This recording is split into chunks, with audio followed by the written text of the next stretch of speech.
Mayong hapon guys.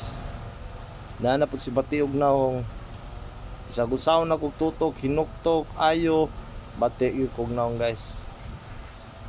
Talking about sports ta karon guys kay nganin nam gyud ang itsura sa kong naong, dagag libaong. Ron miagi og pila ka kumo ba. Di ba guys? Akong naong gyud proud ko nga ngani ka bati akong naong nga murag boxer ba. So talking about boxing, murag na og boxer. Ako pong i-share akong knowledge about sports. ang sports sa boxing guys, nanay mga weight classes, mga sanctioning bodies. Maguna sa ta sa weight classes guys. Ang unang weight guys is minimum weight. Ang timbangan na guys 105 pounds. Light flyweight. Pasensya na mo guys kay magkatawa ko sa kung naong ang light flyweight, ang timbangan na guys 108 pounds.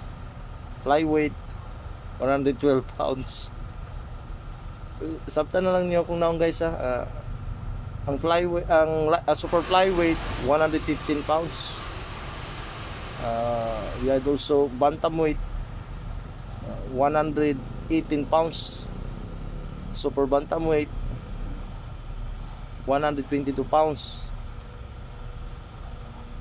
Featherweight we had featherweight rather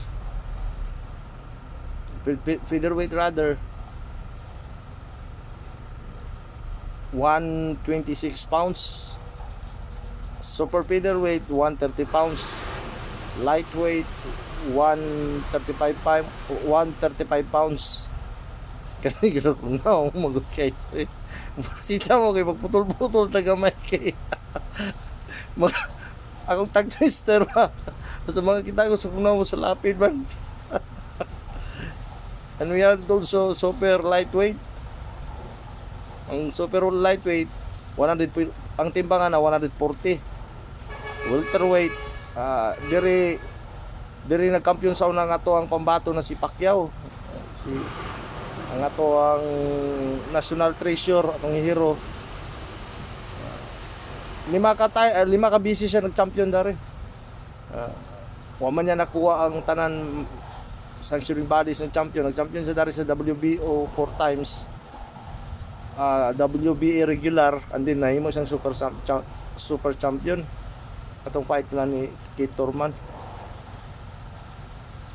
Ang next nga weight class guys is super welterweight.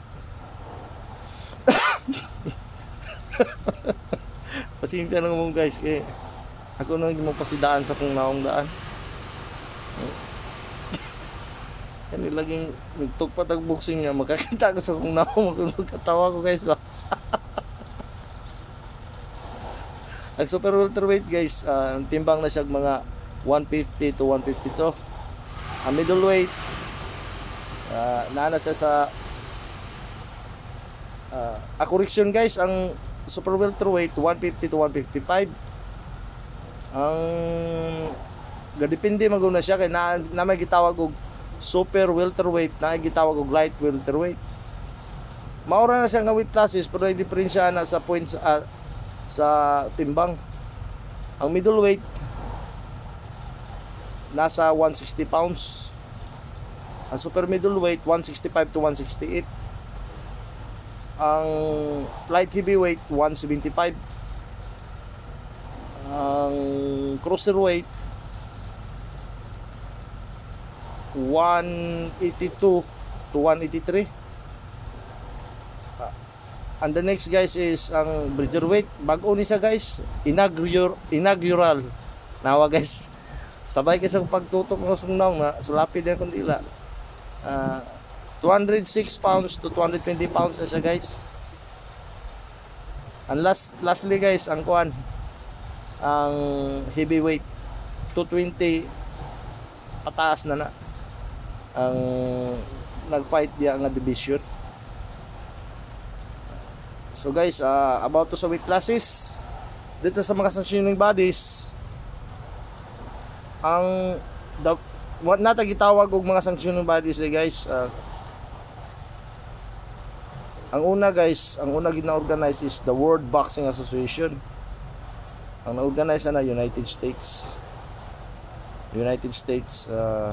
Mag-talk na about sa year guys, kay medyo nawala sa quick knowledge kamay gamit ang gulo-gulo niya. Ay kadua guys, ang World Boxing Council. Ang nag-organize na nga nation ang Mexico. Ang ikatulo guys is the IBF.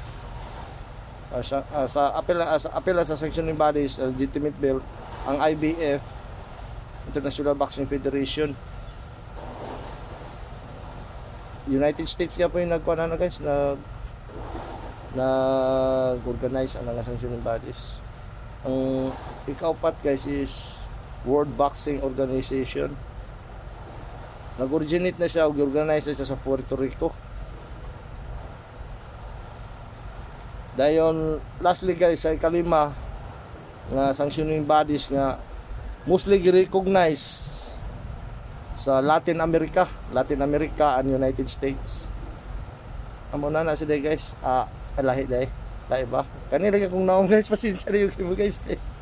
Sa iba ka nang makakita ta sa tong naong imbis na sa tong naong na murag makurap ta ba. Ang ikalima guys, ang katong gitawag og The Ring Magazine Championship belt. Kana mostly nag-recognize ang mga pound for pound, rated pound for pound boxers. Katong nasulod sa top 10. Tagaan ka na nga belt. Tapos gi-recognize ka as one of the finest boxers ba all over the globe.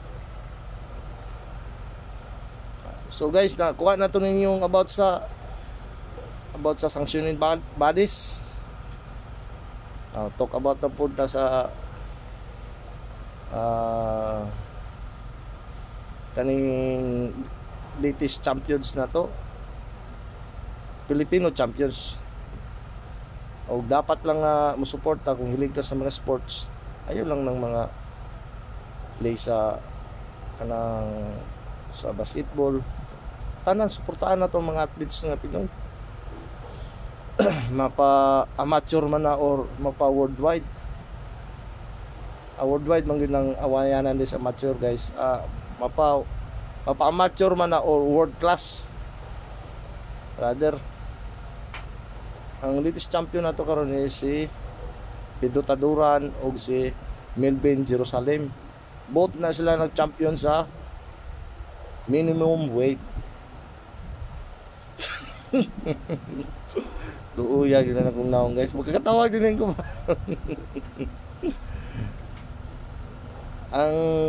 ang ilang napildian na guys, mga twin brothers na si Joka Brothers guys, sa gipaygayon na sa ilang home turf or sa ilang nasod yun sa hometown nila ba. Kung wala ko nakasayop sa Osaka, Yamaha, Kawasaki, Honda,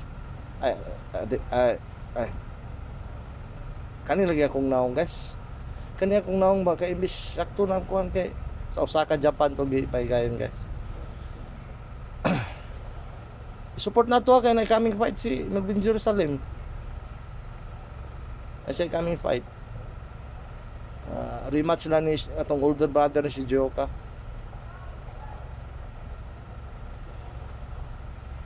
So namin nakuha nga mga knowledge about sa fan guys, sa mga sanctioning bodies, mga weight classes o mga latest Pinoy boxers tatong nag-champion mga world champions na to. Talk na po ta sa mga prospects. Daghan guys. Pero ang pinakahumot karon guys is si Mark Magsayo. Former world champion na siya, nag-champion sa WBC featherweight sa 122 pounds. 126 rather. Tapos ni Saka naman siya og ay po dia gining naong agad. Ay sa pag sinamok naong nga ni ni Saka sa og super featherweight 130 pounds. Karon world rated siya sa tanang sanctioning bodies. Ang pinakaduol sa iya nga probably na guys karon ka tuig na kung depende man na sa negosasyon gud. Pero awit na siya sa kwan sa MP promotion ni Sian Gibson o representative sa MP promotions. Ang WBA kinang number 2 siya dito sa WBA, World Boxing Association. Gahi na yung makontra na guys. Kato nakatabla karon ni Jubanti Tank Davis.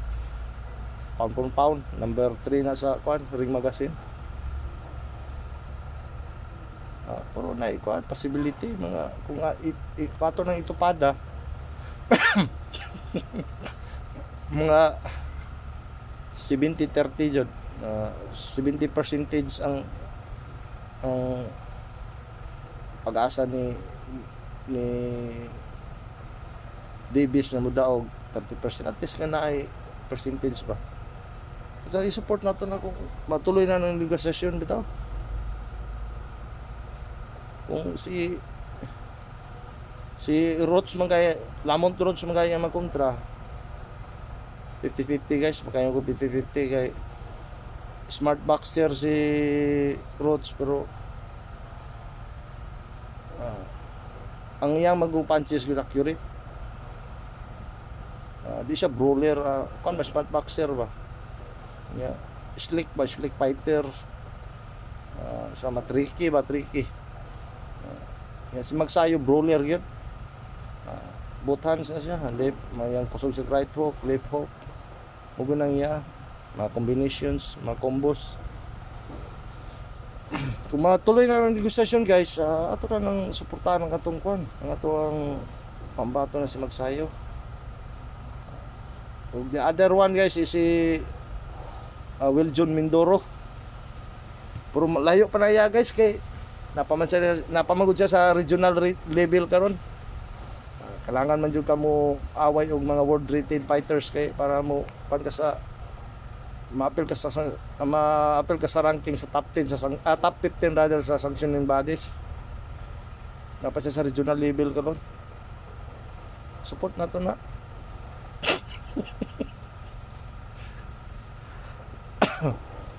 Insa pa ang pwede natong abang-abangan na to ba.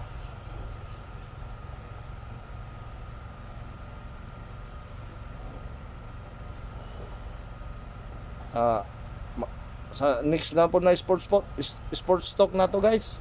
Pero kanan duha ayon yung kalimti guys suportahan lang nato ba. Hindi kita kong naong good. Sa pagkakaroon guys, mauro to guys. Bye guys.